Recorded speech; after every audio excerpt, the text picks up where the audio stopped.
So, we're talking about rational exponents. When we say rational exponents, another way to think about that is fractional exponents. Okay? Raising a number to a fractional power has to do with radicals. It's another way to write radicals. And on page 28 in your book, if you are a screenshotter, or you may take a picture of this page, here's the rule. I'll go through it and we'll get it set up. So here's what this all means. Okay? If I raise a number to a fractional power, that denominator is the index of a radical. Okay? In this case, when the power is 1 over n, as you see over here, the numerator, the top number, is the power on the radicand. Okay, this base serves as the radicand, and if you notice over here, like a to the m divided by n, this is the nth root of a to the m. Now this often is less desirable to write it this way than this way, and here's why. Oftentimes, taking the nth root of a will allow us to get a smaller number right away, and then we can raise that whole thing to the m power. If you raise the a to the m power first and then try to take the nth root of it, sometimes the numbers get very large and it's harder to figure out what those numbers might equal. It is my recommendation, and as you will see in our examples, that you do it this way. You take the nth root of a, and then whatever that is, raise it to the mth power, the numerator. Okay? That's my recommendation. The other thing that we also have to still keep in mind, and this is the same as what we were doing yesterday, if the index is even, the number underneath, the radical, has to not be negative. Okay? If this number is even, this number still has to be 0 or positive, regardless of any of these cases. So if you have a denominator that is even, a must be positive, okay, or 0. So that's our rule. Let's look at some examples. So if you'd like to take a picture of this, it is also on page 29 in your book. And we're going to go through those 5. If you want to try to do those right now, that would be great. And then we'll see what you get. So before I start in on these, let's just go through these, the how to interpret this. Okay, this means that we're talking about the square root, since 2 is the denominator. This means we're talking about cube root, since 3 is the denominator. Square root, cube root, fourth root. Okay, the denominator is the index. The numerator is a power on the base or the radicand. So this first one really is just square root of 36, which we all know is 6. Okay. Now, for B, the cube root of 1/25. Now, you may be able to figure this one out, but let's just say, for the sake of argument, you're not able to do this in your head for whatever reason. Whenever you have a fraction underneath a radical, you can split that radical up between the numerator and the denominator, so it would look like this. Okay, you're allowed to do that. So what is the cube root of 1? What is the cube root of 125? 5. So this all is 1/5. Okay. How many had that one right? Very good. Next one, square root of -9. 3i, if you wanted to use imaginary numbers, or you could say not real. Since we have an even index or an even denominator, that requires this number to be 0 or positive. Since it is negative, because we can't square a number and end up getting a negative, you have the option of either writing not real or 3i. That applies to square roots only. Okay, so if you have a fourth root or sixth root that's negative, we just say not real. We're not going to get into the imaginary number for that. So if we put 3 on a test or a quiz, it wouldn't be correct. It wouldn't be right. For this, I would take that for that problem. But anything above this above a 2 as the index, yes, that would not be right. Okay, and keep in mind again, it's a multiple choice situation anyway, so you're gonna have to pick the right one. Okay. So this is a cube root. And again, notice how I wrote it. You could have put the 4 in here,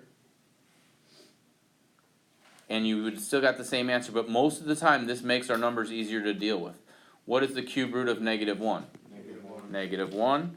So negative 1 to the 4th power, of course, is positive. Wow, I put a negative. That's terrible. Man, I messed that up. Let's fix it. Wow, that is horrible. Wow, after one sign mistake, it's it. It's over for me. Okay. Next one. That was tragic. Okay, so this is the 4th root. I'm going to have to fix it every time. Come on, hold please. Alright, there we go. 4th root of 16, all raised to the 3rd. See what I'm saying? So if I would have raised 16 to the 3rd power and got some big number, whatever that is, 4,000 something or whatever it is, you wouldn't be able to find the 4th root of that in your head. You should be able to find the 4th root of 16. 2, right?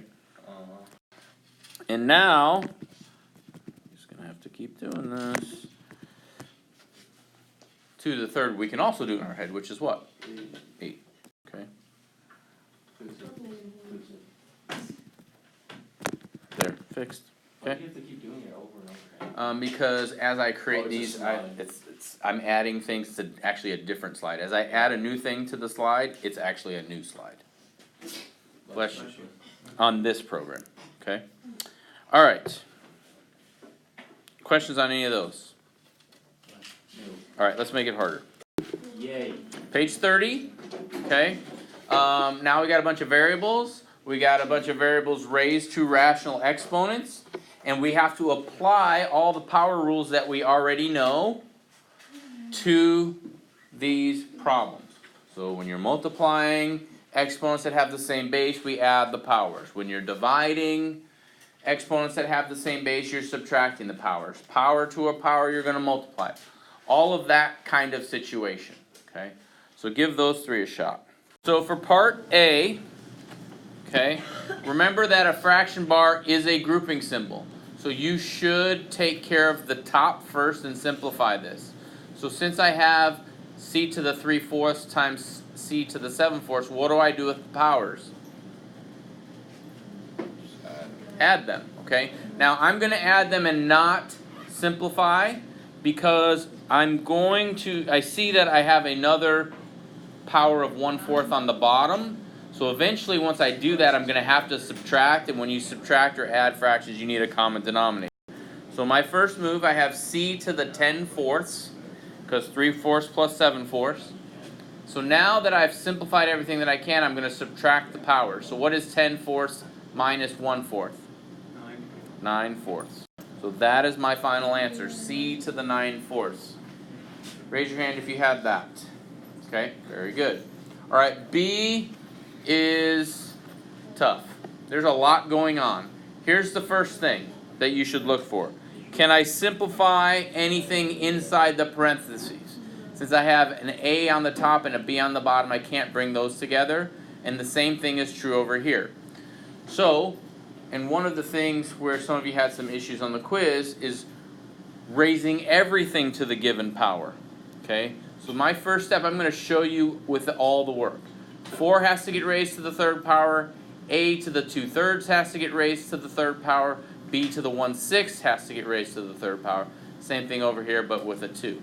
So when I do that, this is what it looks like. Okay, so I have 4 to the 3rd. A to the 2/3 times 3, power to a power you multiply. B to the 1/6 times 3. Over here, B to the 1/4 times 2. 3 gets squared. And then A to the 3/4 times 2 as well. Now from there, I just have to do 2 things. I have to simplify 4 to the 3rd and 3 to the 2nd. And then I have to do the multiplication 2/3 times 3, 1/6 times 3, 1/4 times 2, 3/4 times 2. Okay? So what is 2/3 times 3? 2. 1/6 times 3? 1/2. 1/4 times 2? 3/4 times 2? 3 halves. Okay? Here's where I'm at so far. 4 to the third is 64, 3 to the second is 9. All those numbers that we just talked about. And fortunately for us, I have a b to the 1/2 and a b to the 1/2.